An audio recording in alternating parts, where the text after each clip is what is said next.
নমস্কাৰ সকলোকে স্বাগতম জনাইছো। ইজৰাইল আৰু ইৰাণৰ পৰিস্থিতি আমি সকলোৱে গম পাওঁ, ভয়ংকৰ যুদ্ধ চলি আছে দুই দেশৰ মাজত। আৰু সেই ভয়ংকৰ যুদ্ধৰ মাজতে ভাৰতবৰ্ষৰ বহুকেইজন লোক আবদ্ধ হৈ আছে। আৰু অসমৰ গুৱাহাটীৰ এগৰাকী ব্যক্তি হৰিপ্ৰসাদ শৰ্মা, তেখেতো বৰ্তমান ইজৰাইলতে আছে। পূৰ্বতে তেওঁ জেৰুজালেমত আছিল, এতিয়া গাজা ষ্ট্ৰীপৰ ঠিক কাষতে তেওঁ আছে। গোটেই সঠিক স্থানটো তেওঁৰ মুখৰ পৰাই গম পাম আমি। হৰিপ্ৰসাদ শৰ্মা ডাঙৰীয়া, আপোনাক স্বাগতম জনাইছো। নমস্কাৰ প্ৰাঞ্জল। আপোনাৰ নিউজ 18 সকলো দৰ্শকলৈ মোৰ অভিনন্দন, নমস্কাৰ জনালো সকলোকে। নমস্কাৰ। আমি আশা কৰিছো আপুনি সুৰক্ষিত স্থানত আছে বৰ্তমান, তাত একো ভয়ংকৰ পৰিস্থিতিৰ আপুনি মুখামুখি হোৱা নাই। বৰ্তমান আজিৰ দিনটো বাচি আছো আৰু ৰাতিপুৱা 7টা বজাত, ইয়াৰে 7টা বজাত মিছাইল আহিছিলে মোৰ নিয়াৰ বাই এৰিয়াত। ইয়াৰ পৰা 30 কিলোমিটাৰ দূৰলৈ এটা ঠাই আছে, এইটোক বীৰশ্বাৱা বুলি কয়। এই চাউথ পৰে, ইজৰাইল চাউথত যোনটো তাতে এটা হস্পিটেল আছে। এইটো হস্পিটেলত অলপ ক্ষতি হৈছে, মিছাইল পৰিছিলে ৰাতিপুৱা। মানে যিখন হস্পিটেলত ইৰাণে বোমা পেলাইছিল তাৰপিছত ইজৰাইল সৰব হৈ পৰিছে, সেইখন হস্পিটেলৰ কথাই কৈছে, মানে য'ত 30জন মান ব্যক্তি মৃত্যুমুখত পৰিছে। আজি দুটা হস্পিটেলত পৰিছে, এটা হলন বুলি জাগা আছে তেল আভিভৰ ওচৰত, তাতো পৰিছে বুলি শুনিছো। আৰু তাৰে এটা বিল্ডিংটো অলপ ক্ষতি হৈছে।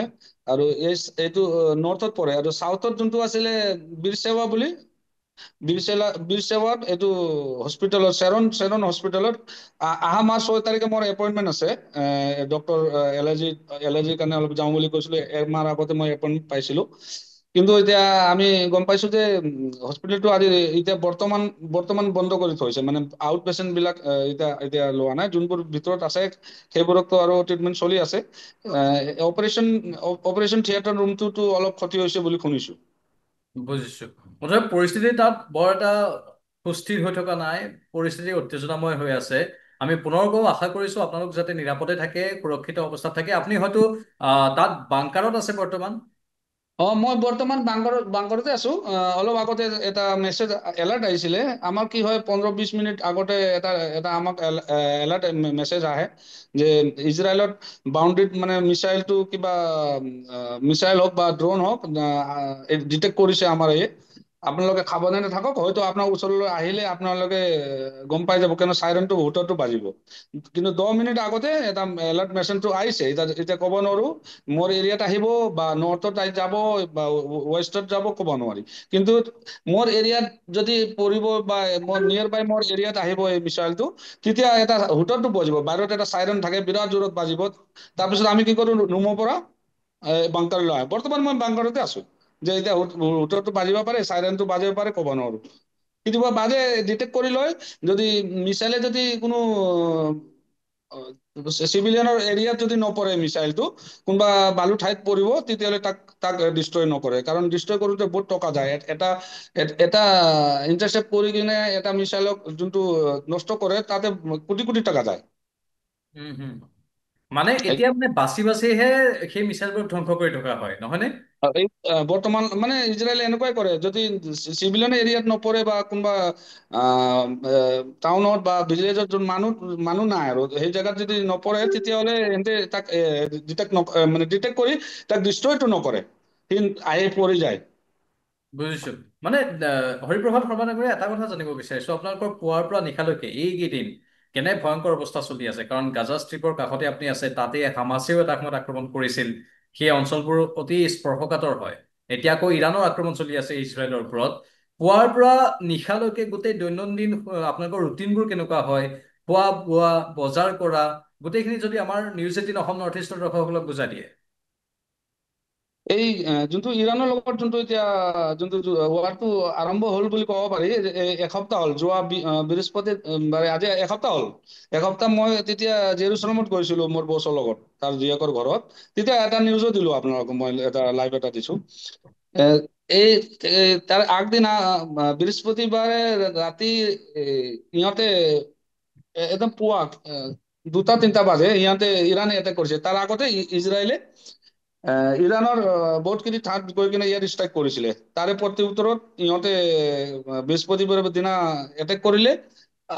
আজি 7-8 দিন হ'ল। উম, আগতে ইমান ভয় লগা নাছিলে।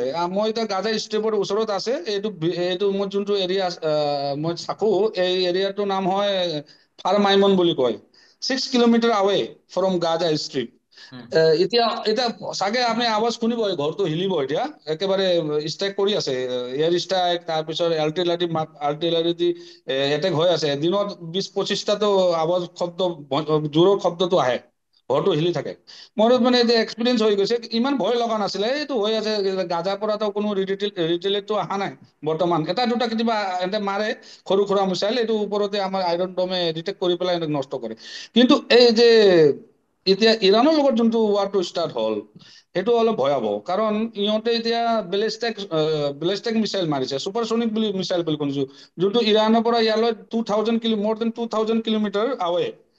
তাৰ পৰা 15-20 মিনিটতে আহি পায় বোলে। আৰু বিৰাট ডাঙৰ, মানে ধৰকচোন 2000 কিলো 3000 কেজি হ'ব এটা মিছাইল। আৰু তাক ডিটেক্ট আমাৰ আইৰন ডমে সকলো ডিটেক্ট কৰিব পৰা নাই। এটা উম, দুটাটো মিছ গাইড হৈ পেলাই পৰি আছে। আৰু পৰিছে বিল্ডিঙত। আজি 3 দিন আগতে, 3 দিনৰ পৰাতো আজি আজি আৰু 3 দিন কণ্টিনিউ তেল আবিবত পৰিছে, বিল্ডিং কেইটা কিছুমান নষ্ট হৈছে। আৰু তেলেপিৰ ওচৰত হালনবুৰিত ঠাইত আজি ৰাতিপুৱা হস্পিটেলটো পৰিলে। আৰু বীৰ সেৱা চাউথ ইজৰাইলৰ হস্পিটেল বীৰ সেৱাত তাতো পৰিছে। উম। মই এইখিনি পৰা নাই বৰ্তমান, মই হয়, বহুত ওচৰা মানুহৰ ওচৰি মৃত্যু পৰা নাই। হৈছে। ইৰাণত অৱশ্যে মানুহৰ মৃত্যুৰ সংখ্যা বেছি ইজৰাইলৰ তুলনাত, কিন্তু ইজৰাইলতো শেহতীয়াকৈ ইৰাণে অধিক ক্ষিপ্ৰগতিত আক্ৰমণবোৰ কৰি আছে, আৰু যাৰ ফলত এই আইৰন ডোমক বাগি দিও দুই এটা স্থানত আপুনি ইতিমধ্যে কৈছেই যে মিছাইলবোৰ পৰিছে। এতিয়া মই সেইটোৱে সুধিছো যে দৈনন্দিন জীৱন চক্ৰটো কেনেকুৱা ধৰণৰ হয়, মানে পুৱাৰ পৰা শুই উঠালৈকে আপোনাৰে কওকচোন, আপুনি কেনেধৰণে চলি আছে? আপুনিতো বজাৰতো গৈছে কিছু সময়ৰ পূৰ্বে আমি যেতিয়া ফোন কৰিছিলো। বৰ্তমান কেনেধৰণে মই আচলতে অহা যোৱা কৰা হয়? খোৱা কিবা খাদ্য বস্তুৰ অভাৱ হৈছে নেকি? তাত মানুহৰ যিবোৰ ল'ৰা ছোৱালী আছে, সেই ল'ৰা ছোৱালীয়ে স্কুলত যাব পাৰিছে নে নাই, সেইবোৰ যদি অলপ কৈ দিয়ে। স্কুলৰ কথা আজি 4 দিন হ'ল, এসপ্তাহ হ'ল স্কুলটো বন্ধ দিছে। উম, অফিচ স্কুল বা হস্পিটেল বিলাকৰ মানে হাফ, যেনেকুৱা আমাৰ টিফিন হাফ কৰিছে ডিউটিটো। আহ, আগতে যেতিয়া মই ইয়াত অহা আজি 9 মাহ হ'ল, 9 মাহ আগত যেতিয়া মই আহিছিলো, তেতিয়া গাজাৰ লগত অলপ কনফ্লিক্টটো চলি আছিলে। গাজা খামাছ খামাছ এনে খামাছ বুলি কয়, এনে আমি ইংলিছত হামাছ বুলি লিখো, কিন্তু ইজৰাইলী এইচটো উচ্চাৰণ নকৰে। এন্তে হয়তো বুলি কয়, খামাজ বুলি কয়। উম, খামাজে সৰু সুৰা মিছাইল মাৰিছিলে। আমাক দিনৰ দিনত এইফালে নাহে, আৰু এতিয়া আইৰন ডমে গোটেইবিলাক ডিটেক্ট কৰি পেলাই, ইণ্টাৰচেপ্ট কৰি পেলাই তাক নষ্ট কৰে। হয়। ইমান ভয় নাই। আমি ওলাইছিলো, স্কুল গৈছিলে, মই ডিউটিত আছিলো, বছৰ লগত যাওঁ, ৰাতিপুৱা আহো, কোনো এটা অসুবিধা নাই। তেতিয়া ইমান ভয় লগা নাছিলে। প্ৰথমে 1-2 দিন ভয় লাগিল, যেতিয়া গাজাত অলপ আহি আছিলে মিছাইল, ওচৰা ওচৰি দেখা পাওঁ। নিউ এক্সপিৰিয়েঞ্চ আছিলে, আগতে উম, এনেকুৱা দেখা নাই ইণ্ডিয়াত। আমাৰ যদি দেৱালী হয় ন, ৰকেট বিলাক যায়, এনেকুৱা আহে ওপৰৰ পৰা। কিন্তু বুজিছো। এতিয়া এই এ, এ, যোনটো গাজাৰ যোনটো ইয়াতে যোনটো এটেক কৰিছিলে, ইমান এটা ভয়াৱহ নহয়। আমি যাওঁ, বজাৰ কৰো, আহো, আমাক এলাৰ্ম আহে, আইৰন ডমে ডিটেক্ট কৰে আৰু ডিষ্ট্ৰয় কৰে। কোনো ইয়াতে এটাও পৰা নাই। আগতে পৰিছিল এটা দুটা, কিন্তু মাজতে 5-6 মাহ হৈছে পৰা নাছিলে। কিন্তু যোৱা সপ্তাহৰ পৰা যোনটো ইৰাণৰ লগত ৱাৰটো হ'ল, তাৰ পিছত এইটো পৰিস্থিতিটো ভয়াৱহ হৈছে, আৰু কেজুৱেলিটিও হৈছে ইজৰাইলৰ, নোহোৱা নহয়, হৈছে। এ বজাৰ চজাৰবোৰ বন্ধ হৈ আছে নেকি তাত? নাই, বজাৰতো যেনেকুৱা ডাঙৰ ডাঙৰ বজাৰ চুপাৰ বিলাক মানে আধা বেলাতো খুলি থাকে, তাৰপিছত বন্ধ হৈ যায়। পোষ্ট অফিচত এতিয়া ইয়াতে 6টালৈকে খুলিছিল, এতিয়া 12টা-1টাত বন্ধ হৈ যায়।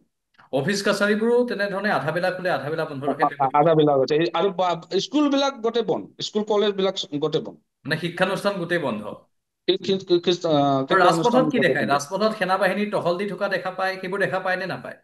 এইখিনিত এৰিয়াত নাই। এইখিনি এৰিয়াততো এতিয়া আৰু পুলিচৰ পেট্ৰলিংটো থাকেই। আপুনি ৰাস্তাত দেখা পাব, পেট্ৰলিংটো কৰি থাকে। এনেকুৱা আৰ্মি বিলাক ডিপ্লয় ইয়াত নহয়।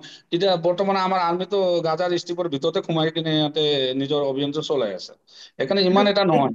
এনেই যেনেধৰণে যুদ্ধ বুলি ক'লে আমি টেংকাৰ, খুব বেছি সেনা বাহিনীৰ লোক, যি পৰিৱেশ দেখিবলৈ পাওঁ, ঠিক তেনেকুৱা পৰিৱেশ মানে জেৰুজালেম বা ইজৰাইলৰ কোনো প্ৰান্তত তেনেধৰণৰ পৰিৱেশ দেখিবলৈ পোৱা নাই। ইমান এটা ভয়াৱহ এই বৰ্তমান এসপ্তাহ হৈছে এতিয়া ষ্টাৰ্ট হোৱা। এতিয়া মানুহে ভাবি আছে, এতিয়া মই ভাবি আছো যে ইয়াত থাকো না যাওঁ। বৰ্তমানতো ছেফ আছো, কিন্তু উম, যদি এইটো আৰু ডাঙৰকৈ হৈ যায় যদি তেতিয়াহ'লে এটা চিন্তা কৰিব লাগিব ঘৰত যাম না নাই। বৰ্তমান চাওক, মই এতিয়া বাংকাৰত আছো, কাৰণ অলপ আগতে মই কৈছিলো এলাৰ্ম মাৰিছে, তাৰপিছত আৰু মোক হুটাটো বাজা নাই, চাইৰেনটো বাজা নাই, তাৰমানে এফালে নাহে। ইয়াতে আমি বহাৰ এইটো ৰুমত চাওক, পানীৰ বটল এইবোৰ চব ৰেডি কৰি থোৱা হৈছে। চাওক পানীৰ বটল, যদি বেছি দেৰি বহিব লগা হয় তেতিয়াহ'লে এই বাংকাৰত, এইটো বাংকাৰ আৰু আমি বাংকাৰতে নিজৰ ছেফৰ কাৰণে ইয়াতে আহো। এতিয়া এই আৰু বাংকাৰটো এতিয়া মাটিৰ মেছেজ, পৰা কিমান তলত? ভূপৃষ্ঠৰ পৰা মানে নাই নাই, এইটো মাটি, এইটো আণ্ডাৰগ্ৰাউণ্ড নহয়, এইটো পুৰা ভালকৈ ঢালাই কৰি বনোৱা হৈছে। RCC আছে এইটো, মানে পুৰা আইৰন এইটো দি কি কয় আৰু হেভি হেভি ঢালাই আছে। ই মাটিৰ তলত নহয় নেকি এইটো বাংকাৰ? এইটো মাটিৰ তলত নহয়। মাটিৰ তলত হ'ব য'ত বিল্ডিং বিলাক, ডাঙৰ ডাঙৰ এপাৰ্টমেন্ট বিলাক থাকিব, ইহঁতত ৰুমতো থাকিব এনেকুৱা এটা, আৰু এটা বেছমেন্টত থাকিব তলত, মাটিৰ তলত। মানে ইজৰাইলৰ বাংকাৰ আৰু অন্য দেশৰ বাংকাৰৰ মাজত কিছু পাৰ্থক্য আছে? আগতেতো যোনটো এইটো বাংকাৰ বনাইছে, এই বাংকাৰটো মই এতিয়া চিন্তা লাগি আছে মোক, যে যোনটো এতিয়া হাইপাৰচনিক যোনবোৰ মিছাইল বিলাক, যোনবোৰ ডাঙৰ ডাঙৰ মিছাইল আহিছে, সেইবোৰ পৰিলে কি হ'ব তাকে চিন্তা কৰিছো। কিন্তু এসপ্তাহ আগতে যোনটো পৰিছিলে তেল আবিবত, বিল্ডিংটো নষ্ট হৈছে, কিন্তু বাংকাৰ বিলাক একো হোৱা নাছিলে। উম। এতিয়া এ- এ- আপোনাৰ কাষত কোনোবা প্ৰবাসী অন্য ভাৰতীয় লোক আছেনে? নে আপুনি সেই স্থানত অকলশৰীয়া ভাৰতীয়? বা তাৰ যিসকল ভাৰতীয় লোক আছে, কাৰোবাৰ সৈতে যোগাযোগ হৈছে নেকি, যিসকলে ভাৰতলৈ ইতিমধ্যে উভতি আহিবলৈ সক্ষম হৈছে, নে এতিয়াও তেওঁলোক তাতে আছে? মোৰ ওচৰতে মোৰ চুবুৰীয়া, মোৰ যোন, আমি এতিয়া ৰাতি কি কৰো, আমি বছৰ লগতে থাকো। মইতো হেল্থ চেণ্টাৰত আছো, টেক কেয়াৰৰ কাম কৰো। উম, এনেকুৱা ইয়াতে মোৰ ওচৰত 10-12 জন আছে ইণ্ডিয়াৰ। উম, নেপালৰ 2 জন আছে, আৰু থাইলেণ্ডৰ মানুহ আছে, খেতি কৰে, এতে আছে 50-60 জন। আৰু নেপালৰ আছে, শ্ৰীলংকাৰ আছে। আমি কথা পাতি থাকো। চবে কয় যে বেছি চিৰিয়াছ হলে, চিচুৱেশ্যন বেছি হলে আমি আৰু গুচি যাম নিজৰ দেশলৈ। কিন্তু আৰু আমাক এতিয়ালৈকে তেওঁলোকে এতিয়ালৈ ইজৰাইল এৰা নাই? নাই এৰা, এতিয়ালৈ বৰ্তমান কোনো এৰা নাই। আৰু অসমৰ 2-3 জন আছে মোৰ লগত। উম, ইয়াতে নাই, মোৰ ওচৰত নাই, জেৰুচালেমত আছে। মই সেইদিনা যেতিয়া জেৰুচালেম গৈছিলো, তেখেতৰ লগত কথা পাতিছিলো, এনেকা এনেকা হ'ল। বোলে দাদা, আমি কণ্টেক্টতে থাকিম দেই, কিবা হলে একেলগে যামগৈ। কাৰণ এতিয়া এটা দিছে আমাক জাননী, আমাৰ এম্বেচি তেলাভিভ বুলি, ইণ্ডিয়াৰ এম্বেচিৰ পৰা, যে এটা নাম্বাৰটো দিছে, যদি কিবা হৈ যায় তেতিয়াহ'লে আমাক সম্পৰ্ক কৰিব। হয়তো আমাক ইয়াৰ পৰা একোভেট কৰিব, বা এতিয়ালৈ কোনো এনেকুৱাটো দিয়া নাই, খালি কণ্টেক্ট কিবা হলে কণ্টেক্ট কৰিব দিছে। মানে দূতাবাসে, এম্বেচি আপোনালোকৰ সৈতে যোগাযোগ ৰাখিছে? একেবাৰে হয় হয়। তেওঁলোকে খবৰ নৰখা নহয়? এটা নাম্বাৰ দিছে, এটা মেইল এইটো আছে, এইটোত আমি ক্লিক কৰিলে আমি গোটেই ইনফৰমেশ্যনটো পাই যাওঁ। আৰু মেইন কথা হ'ল যে এতিয়া বৰ্তমান ইজৰাইলত এয়াৰ স্পেচ বন্ধ। উম, সোমবাৰ পৰা, এই জাষ্ট মই এটা নিউজ পাইছো যে সোমবাৰ পৰা হয়তো, সোমবাৰ বা মংগলবাৰ পৰা এয়াৰ স্পেচটো খুলিব পাৰে, আৰু ইয়াৰ পৰা ফ্লাইট বিলাক যাব বুলি কৈছে। সোমবাৰে? সোমবাৰে বুলি কৈছে। এতিয়া ঠিকে সোমবাৰে আছে। কেইটাত খুলিব? এতিয়া আপোনালোকে ভাৰতীয় দূতাবাসৰ পৰা সহযোগ পাইছো বুলি কৈছে, বা আপোনালোকক মেছেজ দিছে। সমান্তৰালভাৱে ইজৰাইল চৰকাৰেও তাত যিসকল বিদেশৰ নাগৰিক গৈ আছেগৈ, তেওঁলোককো একেই নিজৰ দেশৰ নাগৰিকক যেনেধৰণে তেওঁলোকে বিপদত সহায় কৰিবলৈ আগ্ৰহী, আপোনালোককো তেনেধৰণে ইজৰাইল চৰকাৰখন সহায় কৰিবলৈ আগ্ৰহী হয়নে? একদম এইটোত মানে কোনো এইটোৱে নাই আৰু, মানে আমি যদি ইয়াতে কাম কৰি আছো, সিহঁতৰ ৰেচপনচিবিলিটি বেছি আৰু। উম, সিহঁতে আমাক ইনফৰমেশ্যন দিয়ে, কিবা হলে আমাক মানে কণ্টেক্ট কৰিব নাম্বাৰ আছে, আমি কণ্টেক্ট কৰিব পাৰো। আৰু মই বছৰ লগত আছো তো ইমান ভয় নাই। যি হওক, কিন্তু যেন লাগে ঘৰতে আছো, নিজৰ দেশতে আছো যেন লাগে। ইয়াত কোনো এনেকুৱা নাই আৰু। ইহঁতৰ বিৰাট good relation between the police হওক বা গভমেন্ট, ইজৰাইলৰ গভমেন্টৰ লগত ভাল এটা এইটো সম্পৰ্ক। কিবা ঠিক আছে। হলেও মানে ইনফৰমেশ্যন আমি পাই যাওঁ। ভাল লাগিছে সেইটো কথা শুনি যে আপোনালোক সুৰক্ষিত অৱস্থাত আছে। খাদ্য বস্তু, খোৱা পানী বা তেল, এইবোৰৰ কিবা নাটনি হৈছে নেকি? এই মাজত যোনটো ৱাৰ ষ্টাৰ্ট হৈছিলে, বৃহস্পতিবাৰৰ দিনাৰ পৰা যোনটো এইটো হ'ল, তাৰপিছত শুক্ৰবাৰে ইহঁতৰ এটা চব্বাত বুলি, ইহঁতৰ এটা এইটো এটা হলিডে। আমাৰ যেনেকা চানডেটো ছুটি, ইহঁতৰ শুকুৰবাৰে ৰাতিৰ পৰা শনিবাৰে ৰাতিলৈ বন্ধ থাকে। তাৰ পিছদিনা ৰবিবাৰে দেখিছো যে অলপ চৰ্ট হৈছে, স্কেচিটি হৈছে বস্তুবিলাকৰ। মানুহ বিলাকে মিল্ক, গাখীৰৰ বটল এটা বা দুটাও কিনিছিলে, এনে 10টা-5টাকৈ কিনিব ধৰিছে। হয়তো উম, মানে গম পাইছে যে ৱাৰ হৈছে, কি হব কালি কোনো নাই। এতিয়া কিন্তু আজি নাই, কিন্তু আজি একদম সামান্য। মানে এতিয়া নৰ্মেল লাইফ তাত মানুহে কটাই নৰ্মেল আছে। টাইপে আছে, ভয়তো লাগি আছে, নৰ্মেল টাইপ আছে, এনেকুৱা খাদ্যৰ কোনো মানে এইটো হোৱা নাই, আৰু এক্সপ্ৰেছিভিটিটো আপুনি হোৱা য'ত নাই। আছে তাৰ আশে পাশে একো বোমা বিস্ফোৰণ বা তেনেকুৱা হোৱা নাই? মোৰ ইয়াত হোৱা নাই, মই ইয়াৰ পৰা 35 কিলোমিটাৰ দূৰত যোনটো মই কৈছো আজি, এই বীৰ সেৱা হস্পিটেল। বুলি চাউথত, সেইটোত আজি মিছাইলটো পৰিছে। ঠিকে আছে বাৰু। হৰিপ্ৰসাদ শৰ্মা ডাঙৰীয়া, আমি আশা কৰিছো আপোনালোক এনেধৰণে সুৰক্ষিত অৱস্থাত থাকক আৰু সকলো বিপদৰ পৰা যাতে ৰক্ষা পৰি থাকে, কাৰণ আপোনালোকে বহুত আশাৰে তাত আছেগৈ আৰু বিপদ নহওক আমি সেইটোৱে কামনা কৰিছো। আপোনাক অশেষ ধন্যবাদ এইখিনি সময় আপুনি আমাক দিয়াৰ বাবে ইজৰাইলৰ পৰা। আমি পৰৱৰ্তী সময়ত পুনৰ যোগাযোগ স্থাপন কৰিম। ধন্যবাদ প্ৰাঞ্জল। ধন্যবাদ।